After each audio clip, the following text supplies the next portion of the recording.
This is a download from Rutland Radio. Hello, and thank you for downloading the Rutland Radio podcast from rutlandradio.co.uk. This is where you can hear the best bits from the last week.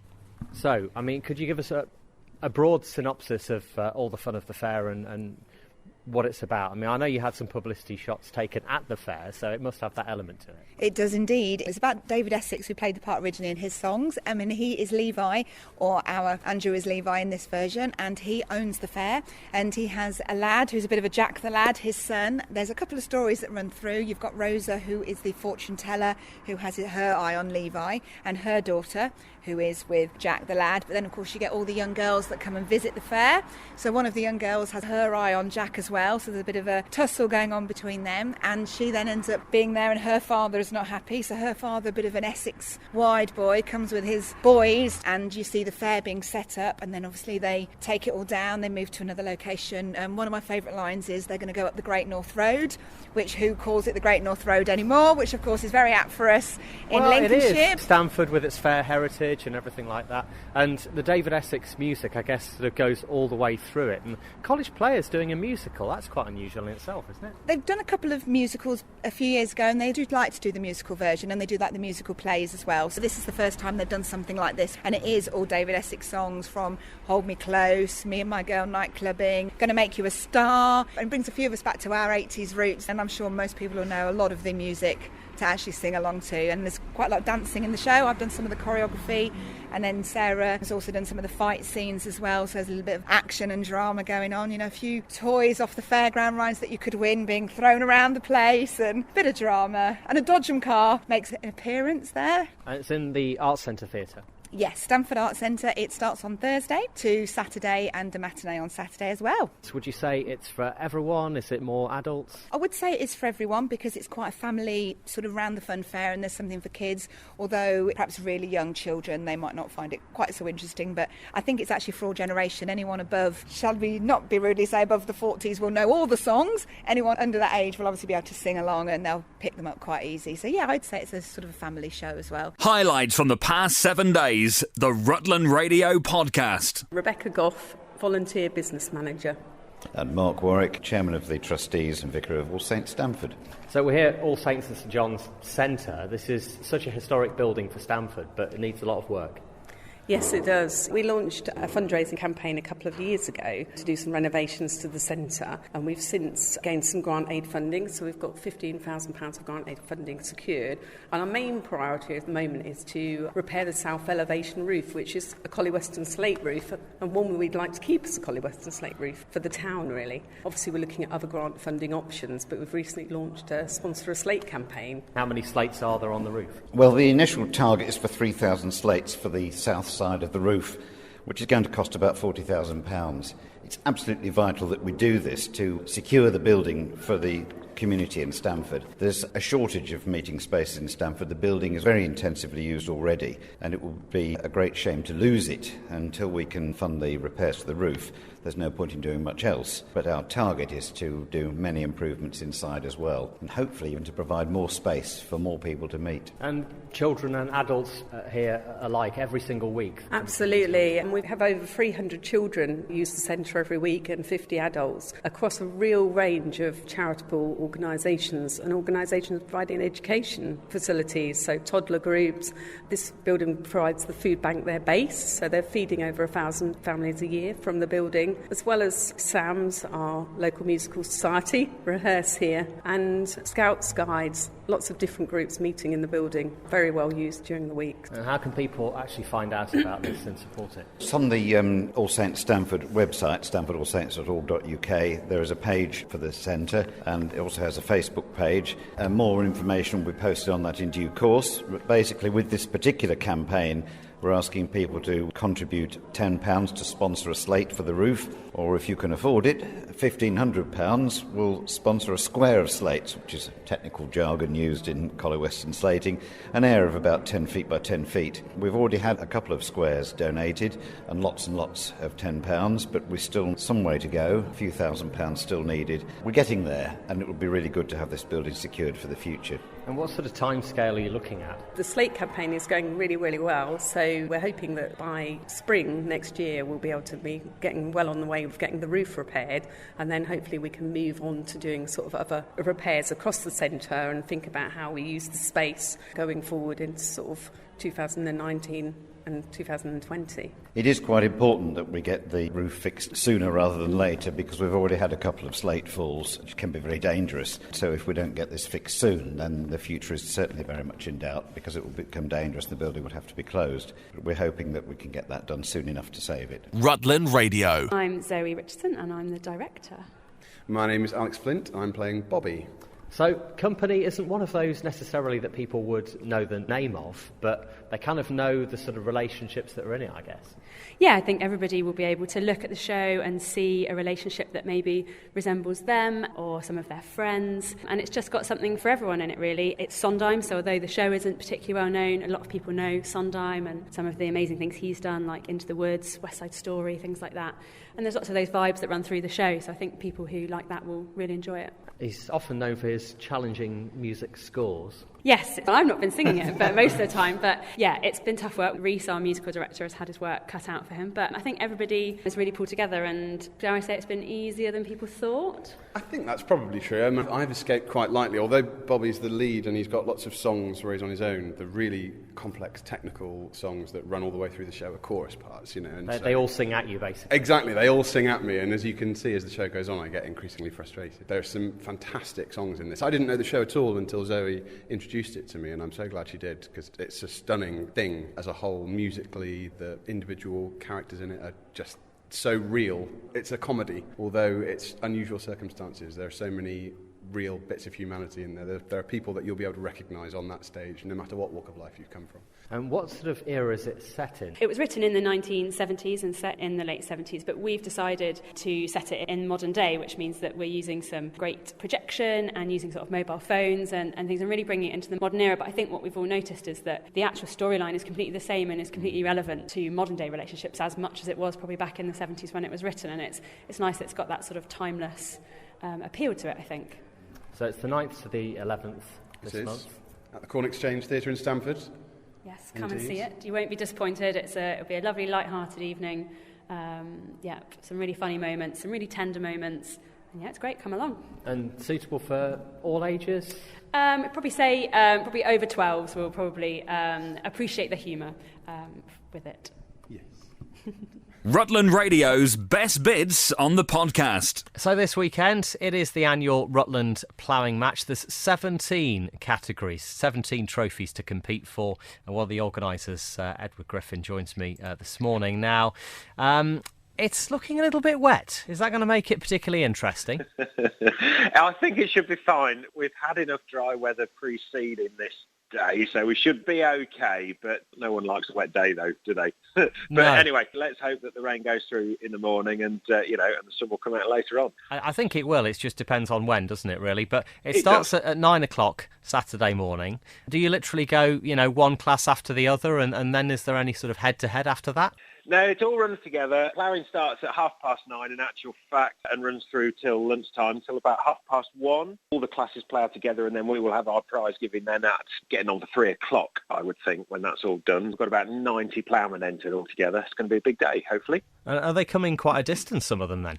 We've got people in Kent that are coming up to us, and then they come down from Doncaster, places like that. So, yeah, a long way. We draw a big crowd, which is nice, of ploughmen anyway. And if the general public pop down to see you, will they actually understand what's going on?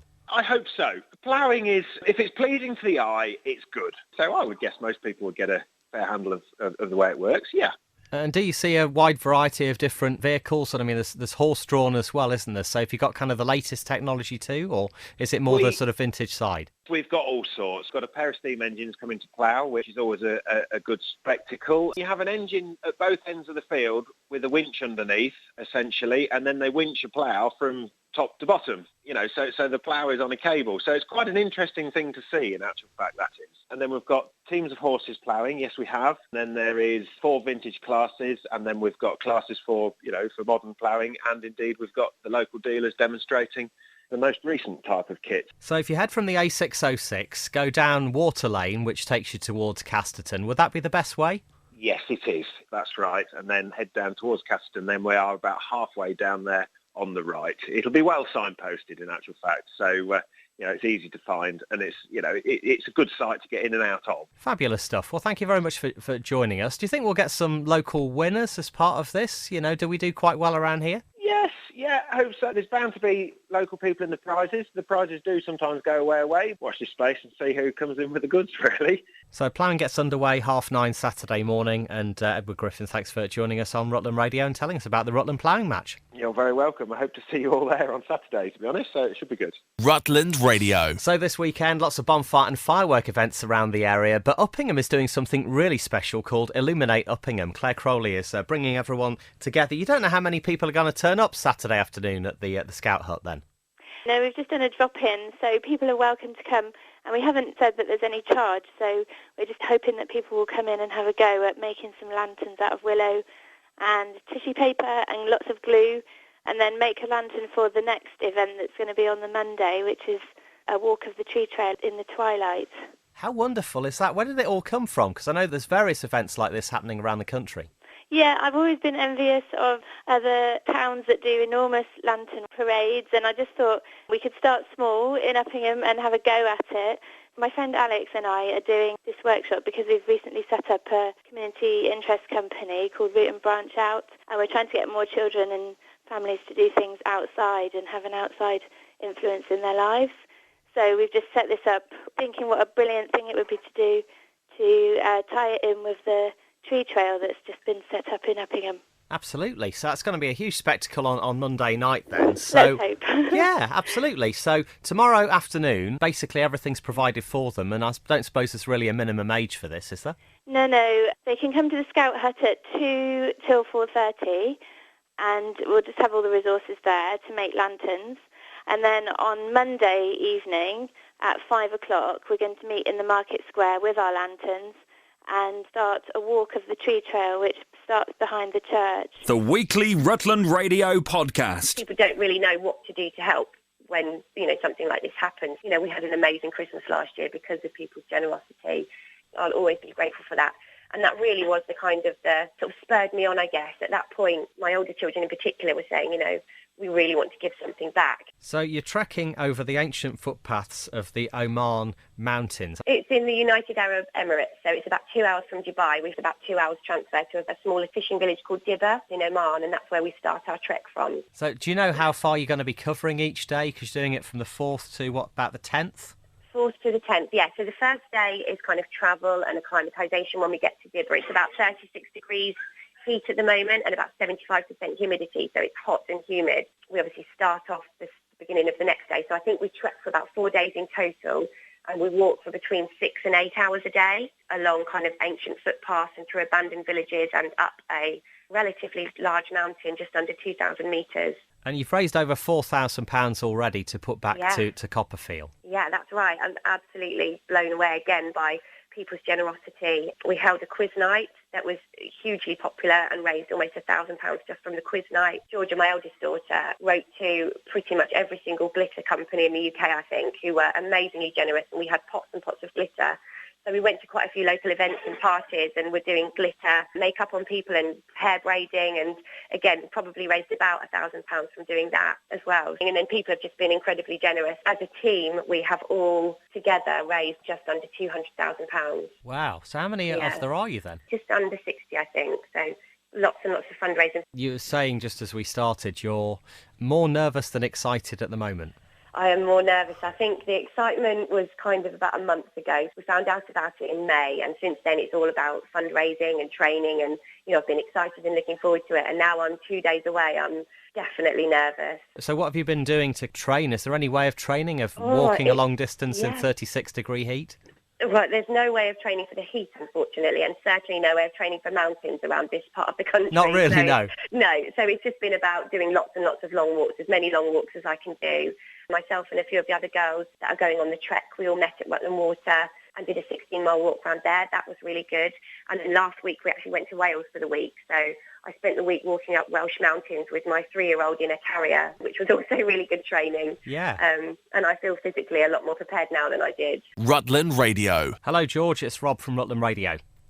Hi, Rob. How are you doing? I'm fine, thank you. I was just responding to your appeal to cook. I'm not sure I can do it because I work on a Saturday morning. However, I just wonder if we could record a quick piece on what you're looking for, time commitment, and how regular and all that kind of stuff.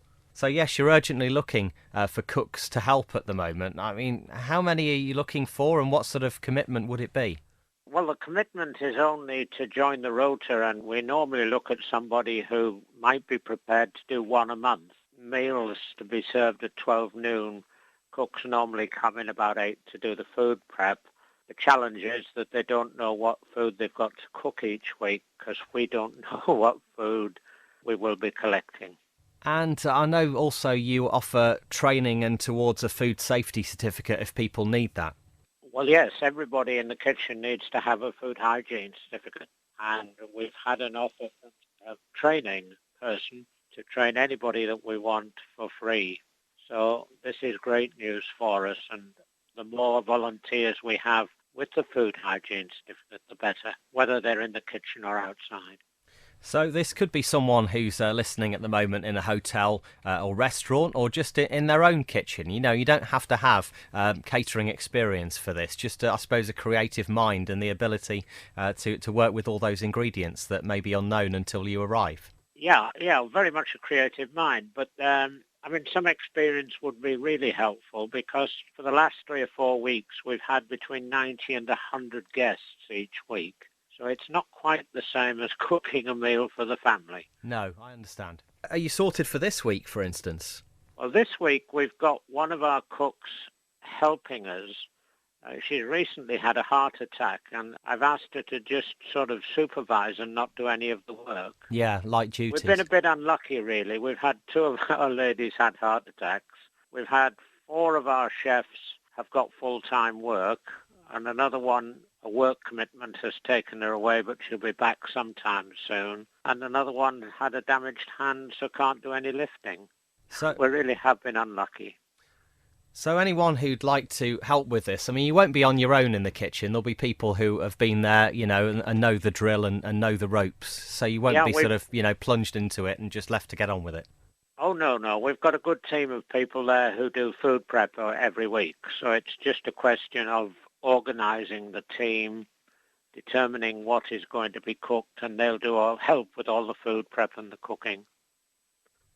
And a great project to be involved with, I guess, as well. Over 2 years now, you've actually fed so many people, and it's all food that otherwise, would have to be thrown away because the supermarkets aren't able to sell it, but it's perfectly good to actually feed people with. Yes, you've got it. Hit the nail right on the head, Rob. That's the way it is. We've fed nearly 6,000 people in 2 years, and that is truly amazing. But many of our guests, we have all sorts of guests from different parts of society, but some of them, it is the only good meal that they get each week. Great. Thank you very much for joining us, George. We'll do our bit and see if we can help. I much appreciate your help, Rob. Thank you. Highlights from the past 7 days, the Rutland Radio Podcast. It's Rutland Radio at breakfast time. I'm Rob Pisani. This morning, we're talking about the Rutland and Leicestershire Army responders. With me, Captain Rich Weston and also Private Ryan Hall to tell us a bit more about it. Thanks very much for joining us on Rutland Radio. Lovely to see you both. Good morning. Thank you very much for having us. It's a pleasure. Ryan, tell us about the scheme. You've been there virtually since the start. Pretty much, yeah. The scheme's been going for about 2 years now. I've been responding for about 1.5 years now. Basically, we work with East Midlands Ambulance Service just to cover any sort of 999 emergency calls in the area. The sort of purpose of a community first responder is to get in the rural areas and attend to 999 calls before the ambulance can reach. Obviously, every minute counts in an emergency situation, so getting there before the ambulance, even if it's a couple of minutes, can obviously help save a life. Now, you're based at St George's Barracks. There's obviously Kendrew Barracks with the Army in Rutland, but it covers the whole county, doesn't it, the whole thing? It does, yeah. We are all serving soldiers or officers in the Army, and that there are a number of units based in the area. Military working dogs, 2 Med-Reg, and the infantry units based in Kendrew Barracks. We also do have responders from Melton Mowbray, the Defence Animal Centre as well. And I know you also work in partnership with the community first responders as well, who are volunteers within the community. You can both get that call, can't you? Yeah, absolutely. We work shoulder to shoulder with the various other responding units in the county. However, what differentiates us is that we have the response vehicle, which gives us obviously greater mobility and allows us to respond a greater area and also in a more timely fashion. Talking of response vehicle, you are here to hope to get £5,000. Well, fingers crossed in the next couple of minutes we should receive, oh no, maybe that's a bit optimistic. Yeah, it might be slightly. But... Yeah, we are indeed in the market for a new vehicle, a fast response vehicle. We need to raise £5,000 and then East Midlands Ambulance Service will put the remainder, which will give us an updated vehicle which will also allow us blue light facilities so that we can respond to a wider range of incidents, including road traffic incidents. So that's the purpose of upgrading the model. So it would effectively upgrade the service that you're able to offer as well. So blue light, what does that entitle you to? I guess to be able to drive at speed? There are two advantages to it. Firstly, you can get to the casualty in a faster manner, and in this sort of incident, minutes count in terms of saving lives. And the other one is you're allowed to respond to road incidents because you can then do some scene safety, blue lights, park your vehicle adjacent to the road in order to prevent any cars obviously interrupting with the care that you're providing whilst you're on the road.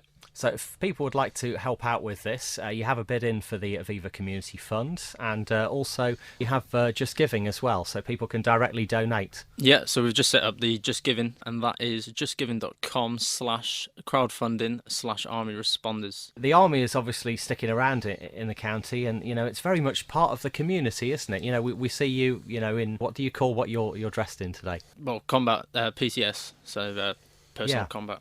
So, you're very much a part of the area, and I suppose it's a way of giving back to the area as well, isn't it? Yeah, absolutely. And it's something we hold dear. Everywhere we go, we always try and establish roots, and we are part of the community. We recruit from this community. So, absolutely, it's about giving something back. So people can follow you on social media, on Facebook and Twitter. Tell us a bit about that. So our main way to follow us is probably Facebook. The page name is Rutland and Leicestershire Army Responders. That sort of explains what we're doing in the community, sort of the events we'll be doing, covering, anything like that. And then the Twitter is also linked. It's @PoachersCFR, and that basically just is a constant update of the jobs we've done day to day. So the vehicle's out most weeknights, so it'll just update of the jobs we've attended. So it could be anything from obviously the cardiac arrest to children with breathing difficulties, anything. It just explains sort of what we've done. And defib training, you're actually offering that to help fundraise as well. Yeah, we are. So it's something we're quite passionate about. The device you're talking about is an automated external defibrillator. So that's the device you might have seen on the TV where they put two pads on your chest and they put an electric shock, which is designed to stop your heart and then so your heart can restart in a normal rhythm. You'll find them in telephone boxes in small sort of villages around the areas, and in any big supermarket or gym or school, there will always be an AED. They're extremely easy to use, provided you've had a bit of training and you also know a bit of CPR. So we're rolling out a series of training events. Our first one is on the 8th of this month, where we're going to Catmus Gym. They've very kindly provided us free facilities. It's between 6 and 8. Anyone from the general public can turn up. It's absolutely free, and you'll be met by two of our instructors, and we'll teach you how to save someone's life should you encounter a cardiac arrest. And we'll teach you how to use that life-saving equipment. It's incredible work, isn't it? In addition to the work, obviously, you do in the army, and as you say, all in your spare time as well. Yeah, absolutely, yeah. Full-time soldier, part-time lifesaver.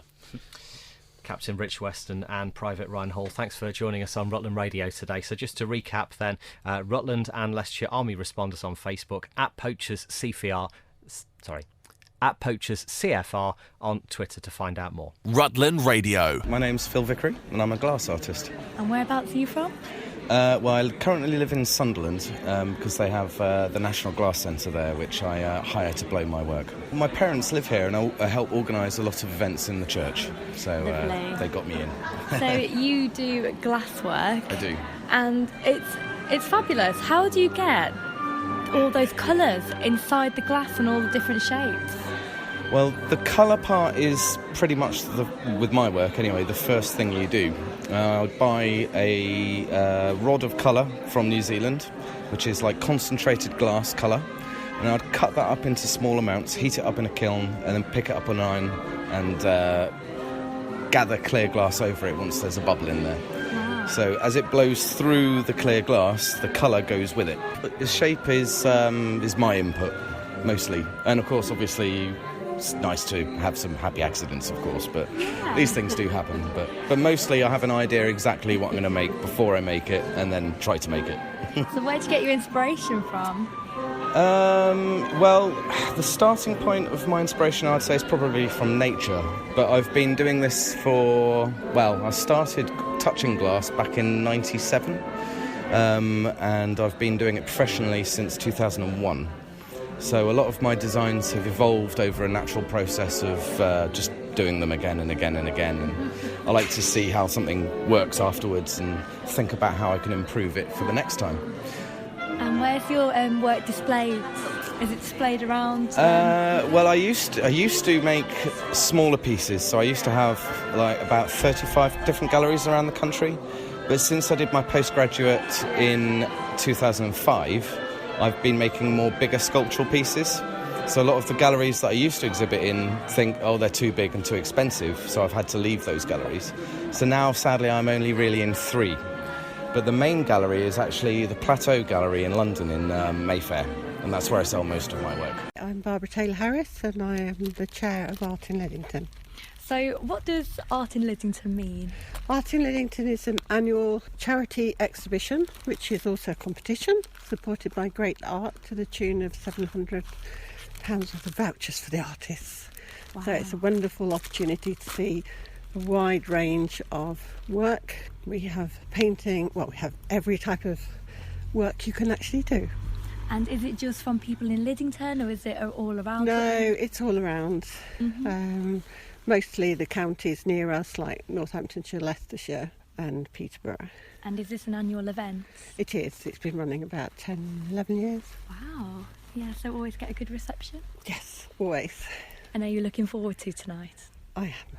It's my last one, so yes. Have you got any artwork displayed? Yes, I do mixed media work, and I do 3D pen sculpture, which is not very well known here. But I've just come back from China, where I've been doing a teaching tour. Wonderful. How was it out there? Brilliant. We loved it. So this artwork, it's on display all weekend? Yes, it's free to come in Friday, Saturday and Sunday, and it's open 10 till 4 on Friday and Saturday and 10 till 4 on Sunday. Rutland Radio's Best Bits on the podcast. Charity Gibson, and I'm the Nurture Group Coordinator at Wales Lodge. So what is a Nurture Group all about? The Nurture Group is almost starting again, giving them those earlier experiences, learning through play, building attachments with them so that they feel really safe and secure in an educational setting. And you started it up 2 years ago? Yeah, just over 2 years ago now, about 2.5 years ago. And our boys were getting younger and younger, so we looked at that and we thought we need a nurture group. And it's just been brilliant ever since, and it's had a really positive effect on the younger boys in the school, so it's brilliant. Is it just for the children at Wales Lodge? It is, yeah. So it's a full-time nurture group. The boys come. Our youngest we've had is a 6-year-old, up to about 9. So they come in and they're with us all day, full week. But the response we've got from them has just been brilliant because they feel safe, they feel secure. They come in and they, first day they're terrified, thinking, I'm going to hate this. And within a few, half an hour, a couple of hours, they're smiling and laughing and joining in and feeling all safe at school. So it's really lovely. It's really nice. You've won an award for it. Yes. So we applied for the award earlier in the year, and we were awarded. They came to assess us in July, and we got the award. And it's a Marjorie Boxall Quality Mark Award. And it's just really great to be recognised in that way because we have worked so hard, staff have worked hard, the boys have worked hard, and it's just lovely to be recognised, and the work we're doing, getting some of these boys that have been expelled from school at an early age to then be happy at school for probably the first time. And it's great for parents as well because the parents feel for the first time, oh, my boys are safe at school, so it's lovely. Rutland Radio. Caroline Stafford. And you're from Oakham, did you say? Yes, we moved down here 2 years ago. My husband is a dairy farmer. So Caroline, you've been shortlisted to take part in the Women's Running magazine, their big marathon challenge. Yes. So what's that all about? Well, every year, I think it's every year, I'm not sure how long it's been going for, they ask people to write in with their story really, and the reason that they want to be part of the challenge. The competition is to be trained for and to run the Manchester Marathon in April next year. So we've had sort of quite a long 5 years, and so I thought it would just be a really nice thing to enter the competition and to see where it took me really. So I wrote in with my story and sort of explained why I wanted the challenge, and then found out last weekend that I'd been shortlisted, so I'm down to the last 15, so it's super exciting. Oh wow, so how many people are actually picked? 3, so they just choose 3 people, all based on a public vote, and then the 3 people they pick, we get a coach, a nutritionist, a trainer, and sort of really just kind of coached and encouraged to run the marathon. And I've always wanted to run a marathon, and I just know that I don't think I'd do it on my own. I don't think I'd be able to do it on my own. And so this just seemed like a really good way to A, sort of turn a negative situation into a positive, and B, to be able to really challenge myself to do something. So, is it for a charity as well, or is it just for yourself to run it? Or I really want to raise awareness and some money really for Fertility Network UK, which is a charity that's really close to my heart. I have run a half marathon for them before in the past, but it's because that's the reason that I've entered the competition. I really want to do what I can to sort of raise money and raise awareness of the charity and all the work they do to support people going through fertility struggles as well. And can you tell me about your story, why you wanted to put yourself forward for this? Yeah, sure. So we've been going through fertility treatment for around about 5 years now. It all kind of blurs. We've had several rounds of IVF, both in this country and over in Athens in Greece. And our penultimate round at the beginning of this year did result in a pregnancy, but we lost the baby at 9 weeks, which was awful. And then we had another round after that, which was unsuccessful again. And I just feel it's not until you're going through it that you realise what a common thing it is, how common infertility is and how many people it affects. And I just feel that for me, I spent so long when we were going through it sort of stopping doing a lot of the things that I loved. You become so obsessed with what you're eating and what you're doing and not doing, and really kind of it takes over your life. And I stopped running, which I've always loved running, and I stopped because I was told it was I needed to walk more and just do more gentle exercise. And it's only since we've stopped our treatment that I've got back into running and really rediscovered how brilliant it is to celebrate my body for what it can do instead of being really cross with it and frustrated with it for what it can't do, as well as all the mental health benefits I think that running has. So that was kind of what inspired me to enter the challenge, really. So how did it make you feel all those years of trying IVF and it not working? It's the hardest thing. It's the hardest journey to go through. It's called, everybody refers to it as a roller coaster, and it seems like such a cliched way to describe it, but it's just the best way to describe it, because you spend your whole time it's just up and down the whole time. You go from feeling so positive. Every round of treatment we had, everything was always so positive. We had brilliant had a brilliant reaction to the drugs. I had a brilliant stimulation phase. My embryos were always really great.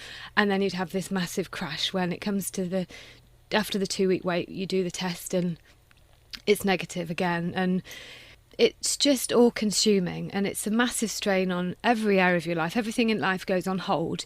You don't plan holidays. You don't sort of forward think, even things like career and just daily things, because you're constantly wondering if you'll be in the middle of a cycle or if you'll be pregnant, and hoping you'll be pregnant, and then another year passes and another Christmas comes, and you thought next Christmas it'll be really different, and time just passes, and before you know it, years have passed, and you feel like you're being left behind, because you see all your friends and everybody having their families and moving forward with life, and you just feel a bit stuck, I suppose. And I suppose at that time, I haven't experienced it myself, but at that time you might feel alone. But there are lots of people out there that go through fertility struggles. So what would you say to people out there? What advice would you give to them? Well, it's really hard because everybody feels differently about it, and I totally respect that for a lot of people, it is a really private thing because it's so personal. And I understand exactly why some people choose to not share their stories, not tell people about it. But from my perspective, I just think it's so important to at least find somebody or somewhere that you can talk to somebody or just get some support, because even with heaps of support, I've been really lucky and I've got an amazing group of friends and my family are great, and there's a lot of networks and support networks that I'm sort of linked into, but regardless of that, it's still the most lonely, isolating journey to go on. And I would just encourage people to just seek out somebody that they can talk to, or, you know, even if it's just an online forum where it's you're not sort of directly face to face with somebody, just being able to share your stories and just being able to understand that you aren't on your own going through it. There are other people going through it, and there's more and more support, and there's more and more organisations that are working to be that sort of support network for somebody who's experiencing it. So I just say, just find somebody and somewhere to go that you can talk about it to. And I loved what you said earlier about celebrating what your body can do rather than what it can't do with the challenge. Yeah. So when do you find out if you've been shortlisted? Well, the votes are now open and they close on the 10th of November. So I guess sometime after the 10th of November we'll find out who has won. So in terms of how to vote, if anybody would like to vote for me, there is a page called the Big Marathon Challenge on the Women's Running website, and you just click through and there's a link that just says read Caroline Stafford's story, and you can click through there and vote for me there. Rutland Radio's best bits on the podcast. Okay, so I'm in a really muddy field in Stamford with Kimberly from the Rutland Ploughing Match. You're the secretary. Yes. So what is the Rutland Ploughing Match? Well, we have ploughmen come from all over the country with their modern tractors, vintage tractors, horses, and we've got steam engines here today, and they come to compete in their different classes. So they're basically here to try and win prizes. We can hear the steam engine in the background just now, and I'm really surprised that there's the horses here. So it's ploughing all through the different years. All through it, covers everything. So we have the horses here, we've got 2 pairs today, and we also, as I said, we've got the steam engines, but we also have the modern tractors. So local tractor dealerships come with their new demo tractors, so they use that to sort of show off as well, but they are also competing and they can still win in their classes as well. And what do they win? It's cash prizes. It's not much, but and they also, all the first prizes get cups or trophies as well. So a lot of them, it's a hobby, and they just like to come out and enjoy being on their tractors. Thank you very much. Well, that's it for this week's Rutland Radio podcast. If you have any comments, you can email us via the website rutlandradio.co.uk, and we'll have a new version on our website from Monday. This is a download from Rutland Radio. For more information, go to rutlandradio.co.uk.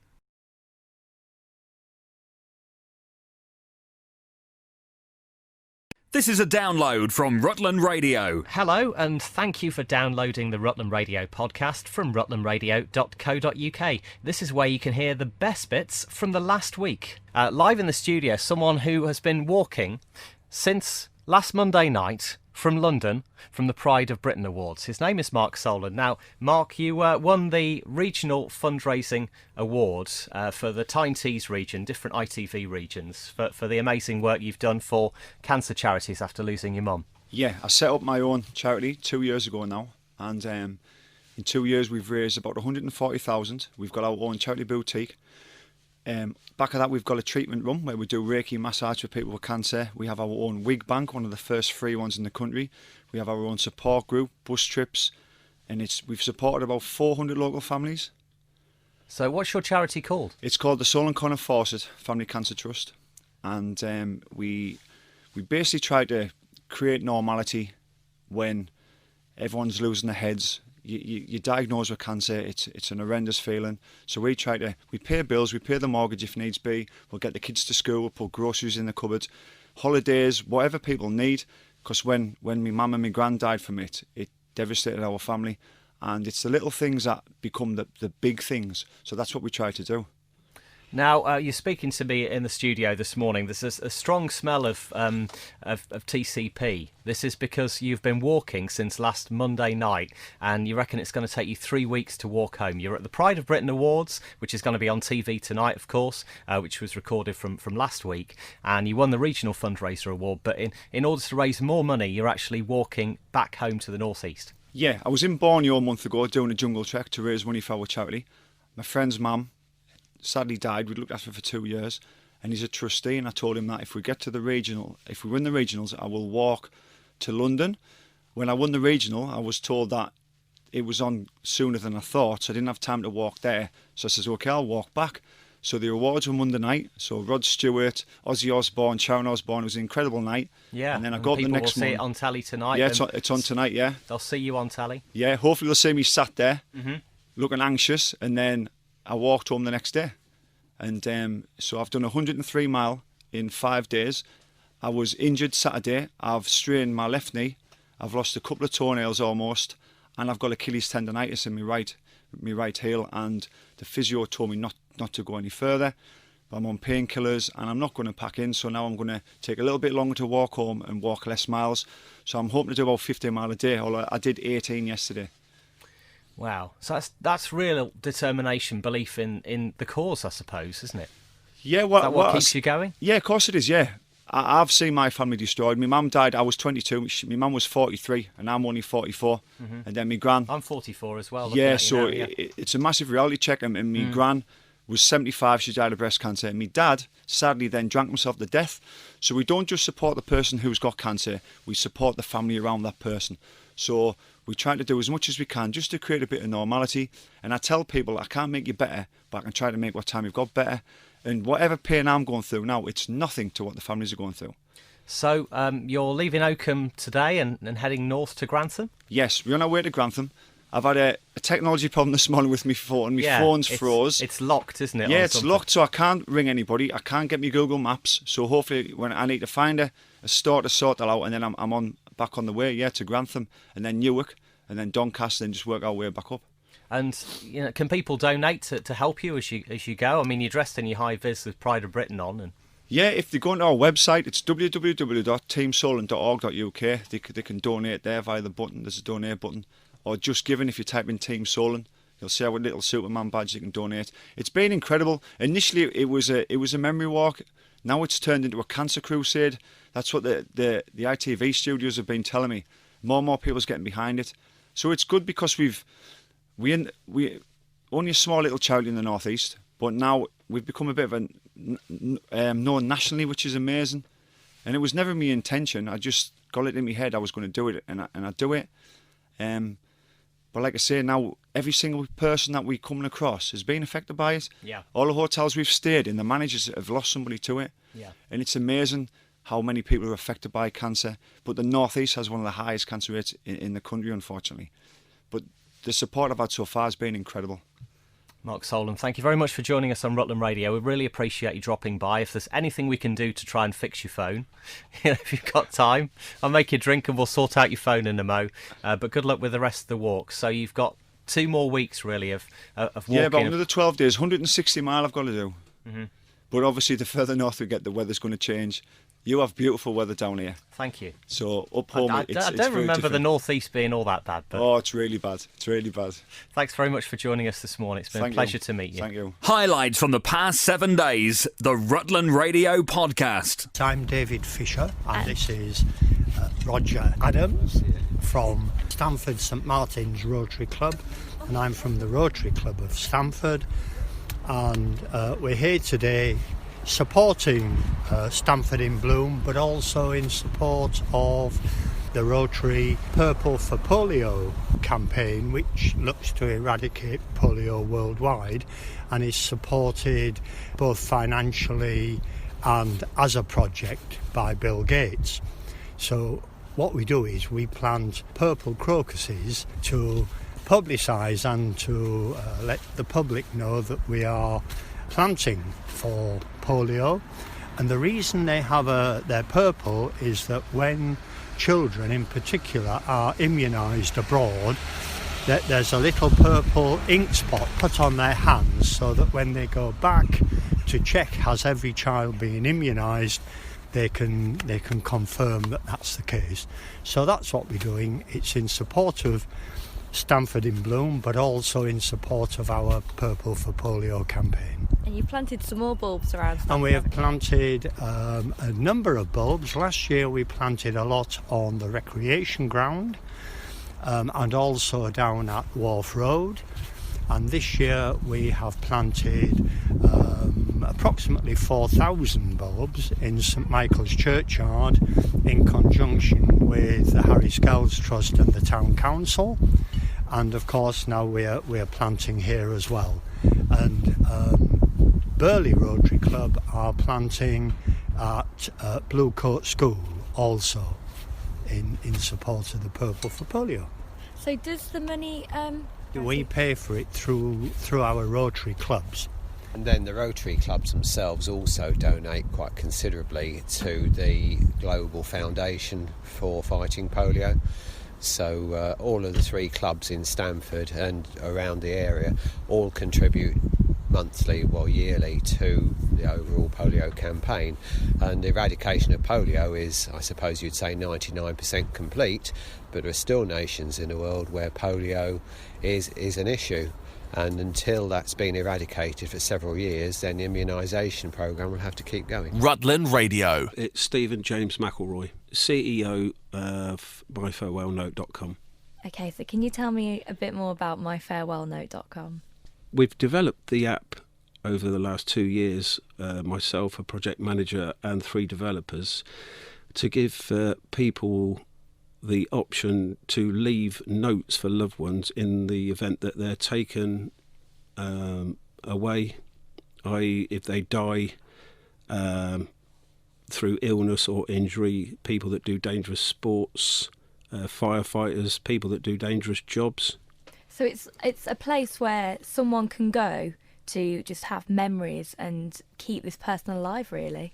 Yeah, correct. It all came about when I was serving in the armed forces, and we were told to leave notes for our loved ones if we were on active service. Now, the notes would be left in a locker, but now in 2017 we've got the ability to leave them on a server that can be accessed at any time.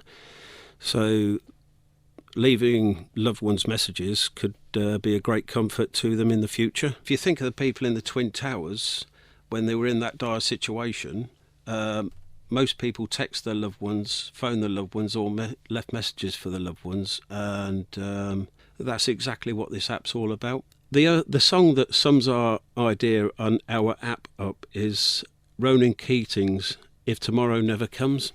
How come? Because if you watch the video, it's exactly what our app's all about. He leaves the house, he loves his wife or his partner, he gets run over, and he didn't have the chance to tell her what he thought of her while he was still here. But now he could have if he used our app.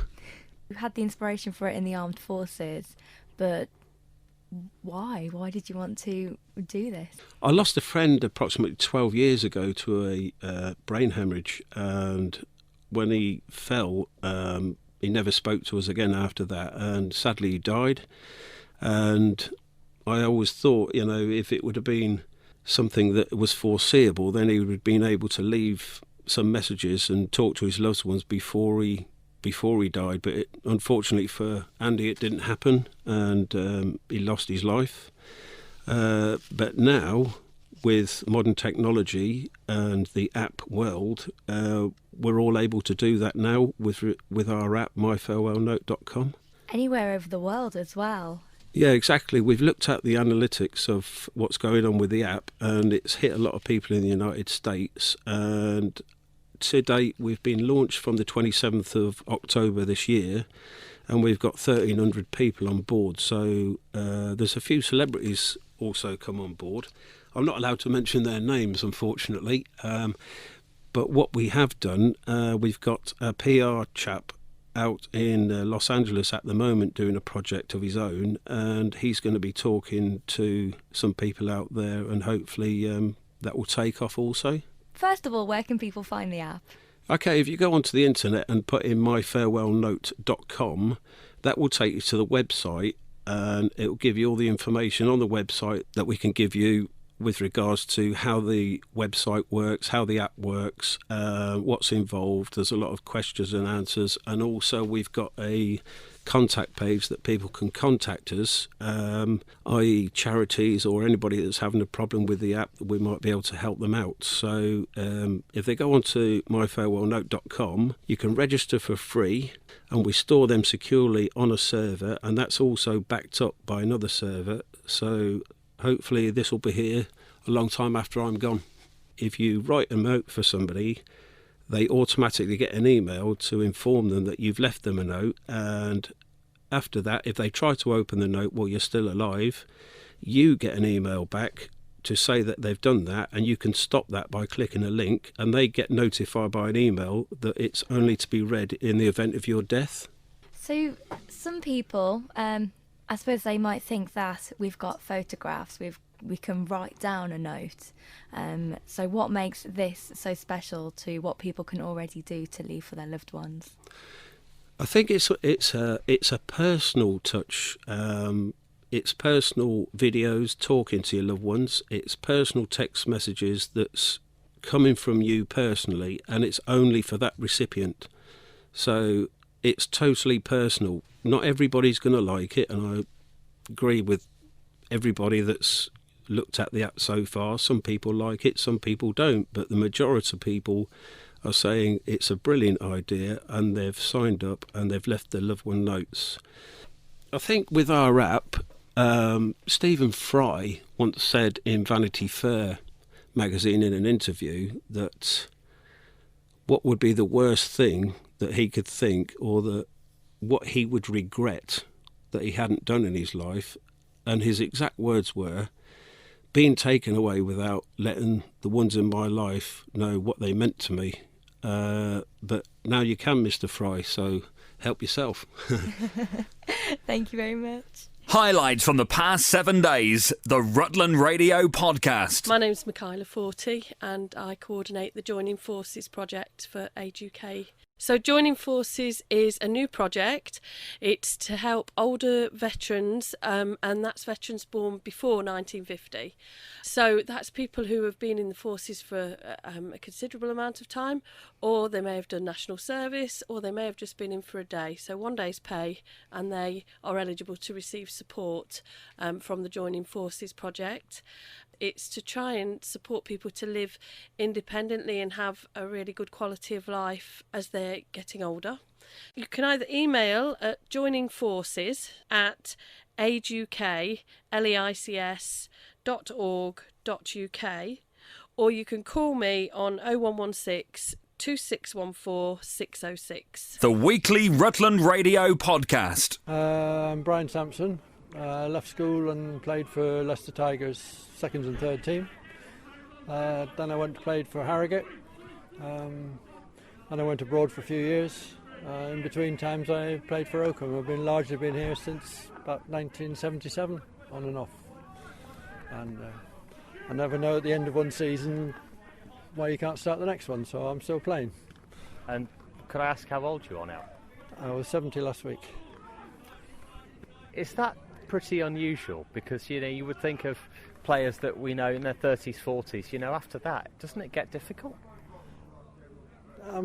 It hasn't been for me. I think I'm lucky. I'm not carrying any injuries, and I don't take any no medications at all, so it just happens. I do think some players talk themselves into being too old, and when they get to sort of late 30s, either their wives tell them or something like that, and then they just kind of think, oh, I'm too old to play, so I just turn up and play and enjoy it.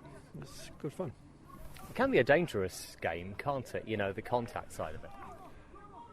It can be, and you do get the odd accidents and thing, but generally if you know what you're doing, it's not. It's pretty safe. And we coached, with Steve Beanland, the chairman here, we coached a minis team through from 7 till, eventually they were juniors at 16, and we never had anybody injured more than a bump. So if you look after it well and you know what you're doing and you coach well, you should be okay. But accidents do happen, but not too often. So you were 70 last week, you're playing today. Is Yes. that it? That's it for today. But you're keeping going. Then there's next week, yes. We have the club have organised that the Droglights, the Tigers charity team, are coming here for President's Day, and I've got to put a team out against them. So I'll have to stay fit and keep going till then. Mike Sampson. Patrick Sampson. To his complete surprise, he knows nothing of the fact you're about to launch on the field. Mm-hmm.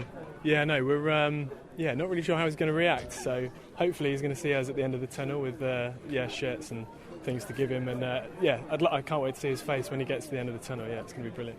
You must be really proud of the fact that actually he's just been, right through from school to just 70 last week. Yeah, I was thinking this morning, he's been playing, so I'm 30, he's been playing probably since he was like 5, so that's 65 years, that's double my lifetime. He's been playing rugby, that's pretty amazing, yeah, very proud. And the interesting bit is that he's played really competitively the whole way through, so it's not a very soft vets game. He's playing full contact, competitive second team rugby, so to still be doing that at 70 is a fantastic achievement. So you weren't expecting your sons to join you today then? No. One of them played one match last year, but the other one hasn't played for a while, so that's a big surprise, and it's a very nice day. The club have put on a very good spread. Thanks Steve Beanland and John Bland, the chairman, and Barbara Crellin. They've done a big surprise job. Very, very good. Well, that's it for this week's Rutland Radio podcast. If you have any comments, you can email us via the website, rutlandradio.co.uk, and we'll have a new version on our website from Monday. This is a download from Rutland Radio. For more information, go to rutlandradio.co.uk. This is a download from Rutland Radio. Hello, and thank you for downloading the Rutland Radio podcast from rutlandradio.co.uk. This is where you can hear the best bits from the last week. Yeah, my name's Jez Weeks. I'm from the Premier League, and I lead on our Premier League Primary Stars programme. Okay, and can I get yours? It's Alex Brockbank, and I'm a primary school teacher at Blue Coast School. Okay, so first, Jez, can you just tell me a bit about the Primary Stars, the other scheme? So Premier League Primary Stars is the new national initiative from the Premier League, which is focusing on engaging and inspiring young people to enjoy participating in PE and physical activity. But also it's around providing all primary school teachers at all 19,000 primary schools across England and Wales with free resources for use both out on the playground and during PE lessons, but also in the classroom as well.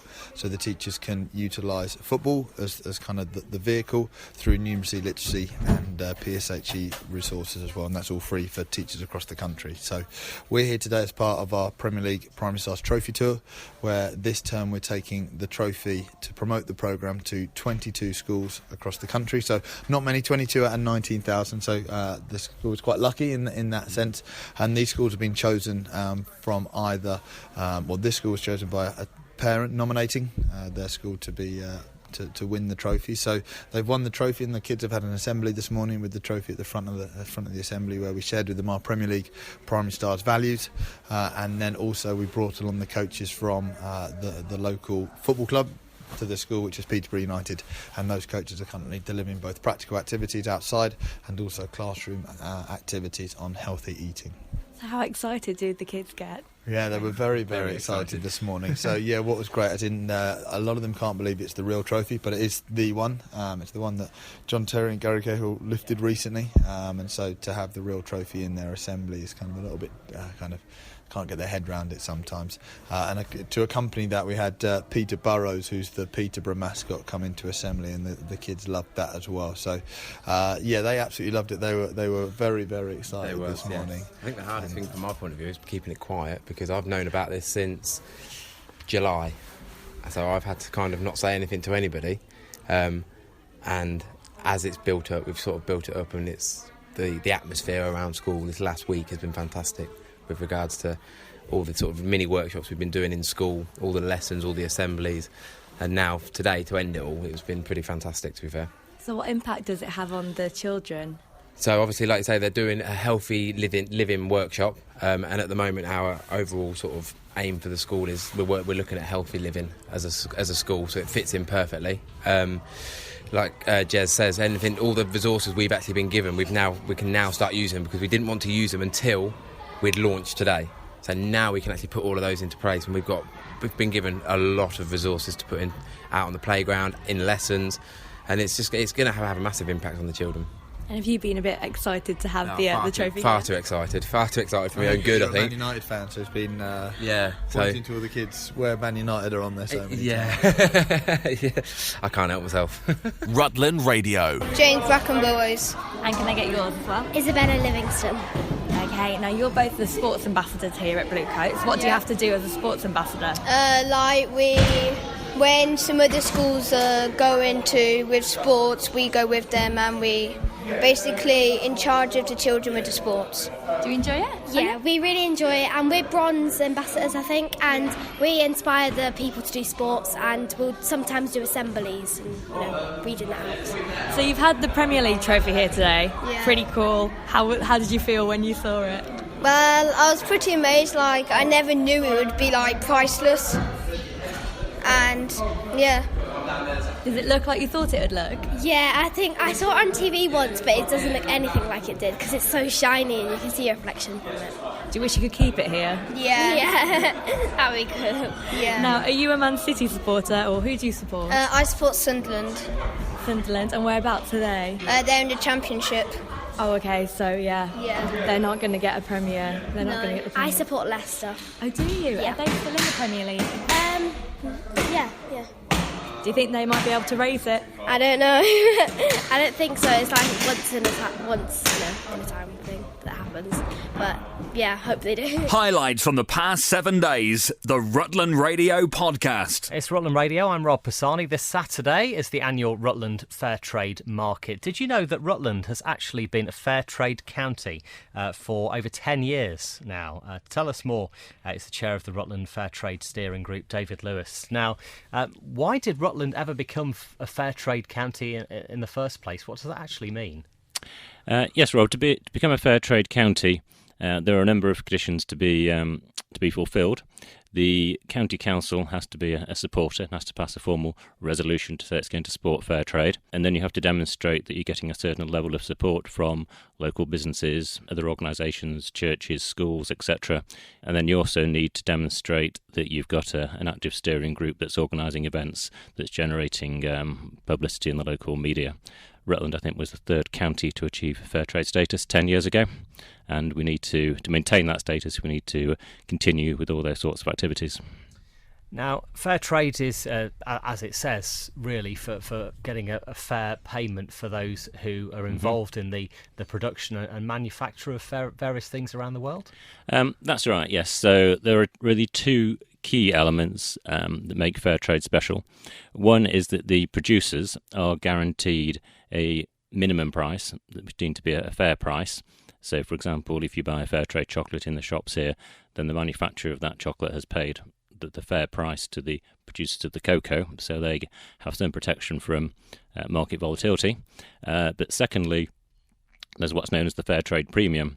So in addition to the market price, there's a very small premium that is added on that has to be spent on projects to benefit the wider community. So typically that'll be education or providing water or things of that nature, health clinics, etc.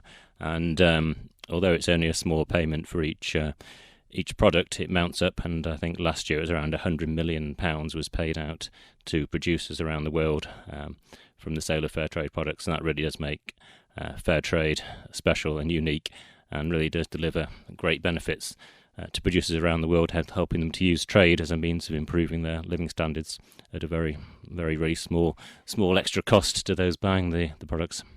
And what sort of products is it typically? I mean, we think of coffee, chocolate, tea. What other things? Yeah, people tend to think about tea, coffee, chocolate, bananas. But now there are over 4,500 different products actually on sale in the UK that have been certified as fair trade. And one of the great things about our event on Saturday is that that'll be a showcase for lots of those products that people are not so familiar with, whether that's clothing, jewellery, accessories, crafts. One of the big initiatives by the Fair Trade Foundation is to launch Fair Trade Gold, and we've just had the first shipments coming into the UK. We won't have any Fair Trade Gold on sale, unfortunately, on Saturday at the market, but we will be giving information to people who are interested in perhaps buying Fair Trade Gold. A Fair Trade wedding ring will certainly be a special thing. And you have got free samples of fair trade chocolate, and this actually leads down a very unique road, a Rutland fair trade chocolate bar. Yes, indeed. So, firstly, to talk about, the samples on Saturday. To celebrate the fact it's been 10 years, we've been lucky to secure a large quantity of chocolate to give away as samples, so people can enjoy those on Saturday. And then, as you say, our next big initiative for 2018 is to launch Rutland's very own fair trade chocolate bar. So we see this as being a souvenir product that will appeal to visitors to the county, or to people who give us a gift, family members who have moved away from Rutland. We're currently doing some great work with Catmose College. Those students there, we've been running a competition with the students at Catmose to design a wrapper for us. And the art department have been very helpful and very supportive, and the pupils have come up with some great designs. And we will actually be exhibiting the artwork of the 3 finalists at the castle on Saturday, so people can come along and see what great creative talent we've got at Catmose. And as far as it being a Rutland chocolate bar, is this a badge? Will it have? How much will it have to do with the county? Because I mean, we're not known for our cocoa production here. For instance. No. So it is really the wrapper will be a souvenir of Rutland. So the students were given the brief of it's got to be. The wrappers must be illustrative of Rutland. So we're following the example really of a number of National Trust properties, cathedrals around the country who have launched their own souvenir chocolate bar. So you're right, yes, the chocolate isn't from Rutland, but it is fair trade chocolate and will be very tasty, and it will be a great souvenir for people to take away from their visit to Rutland.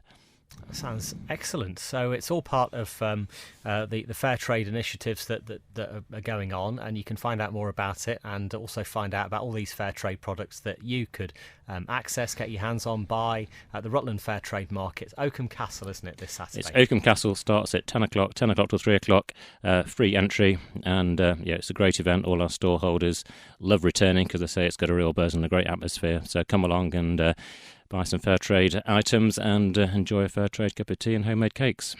And David Lewis, Chair of Rutland Fair Trade Steering Group, thanks for joining us on Rutland Radio again. Rutland Radio. My name's Aidan McGarry and I'm Musical Director of the Stamford Corn Exchange Singers.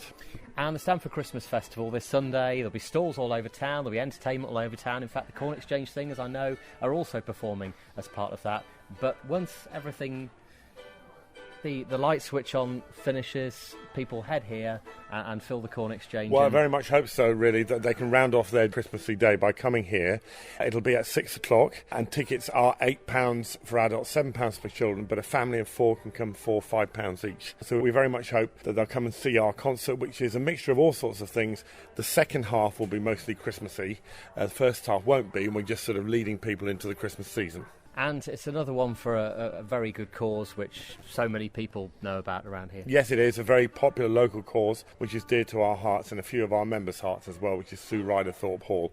So we'll be very happy to raise money for them, and we're actually going to be singing for them at Thorpe Hall on the 9th of December. We've already built up a very strong relationship with them. And this Sunday, if people are around town, they'll see you around Ironmonger Street in the afternoon as well. They will indeed, yes. We're also carol singing as part of the general carol singing event that's going on around Stamford. We'll be at the bottom of Ironmonger Street between 12 and 12:30, and please come along, support us and hear us sing and join in if you like. But the most important thing is if you can come along this Sunday night, 6 o'clock.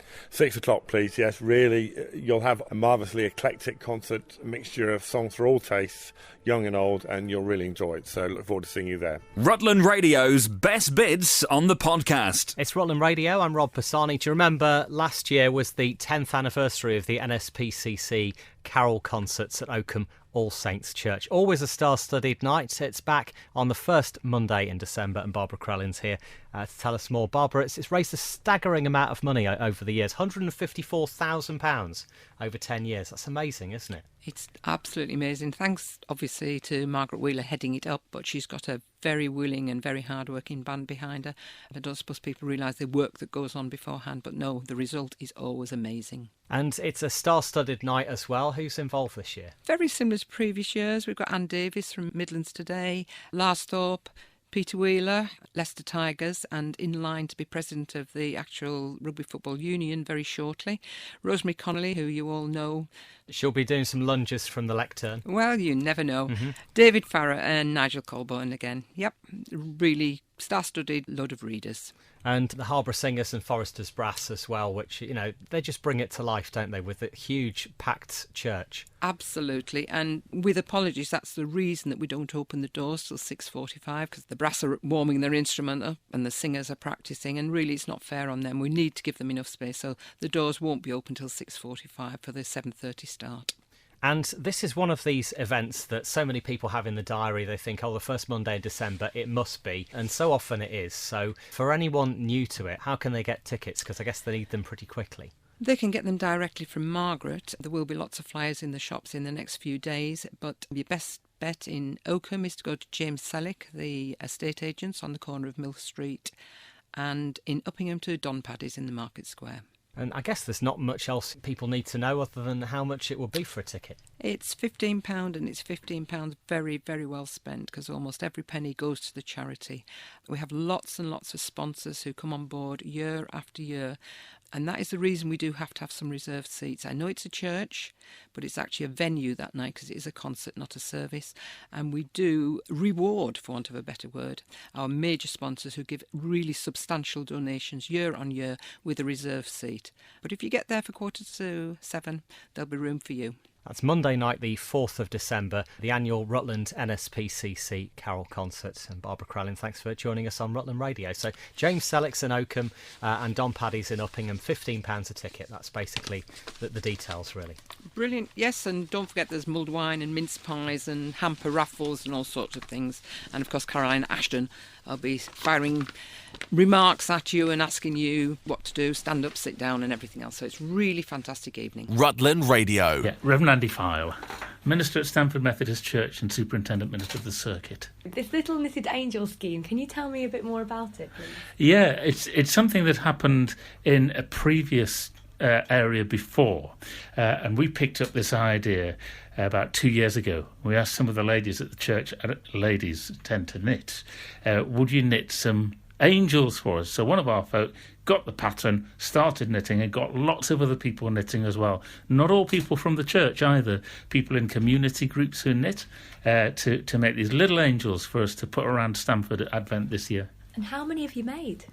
375 at the last count, so you're likely to find one somewhere. And they'll be just dotted around Stamford? Yeah, our congregation are going to have them on Sunday this week, and they'll take them around the town and put them in places where people can find them. So have a good look and see where you might find one. And why did you want to do it?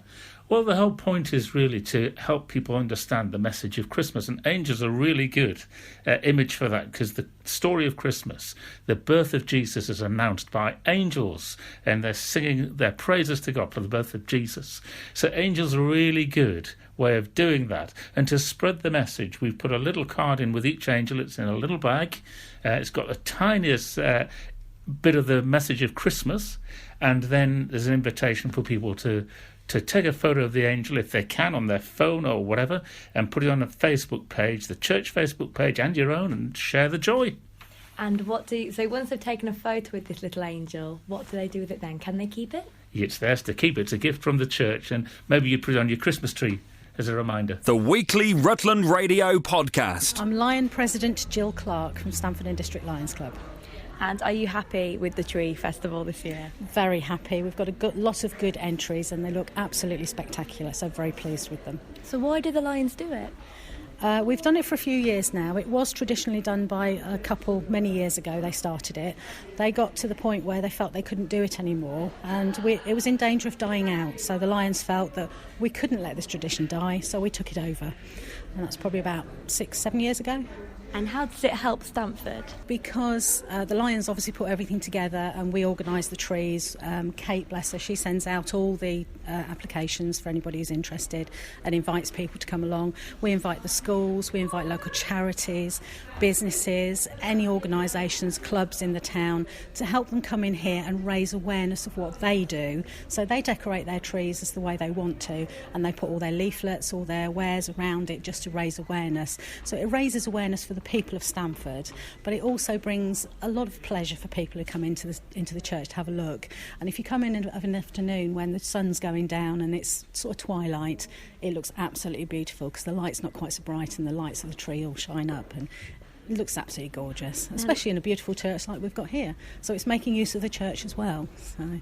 And a lot of community spirit around Christmas. Absolutely. And Sunday, when we have the festival, the Christmas festival market and the grotto on the market, we will have a lot of people come through here, and you get some really good comments. They also how beautiful it looks and a good way of using the church. Good. And how long is it running till?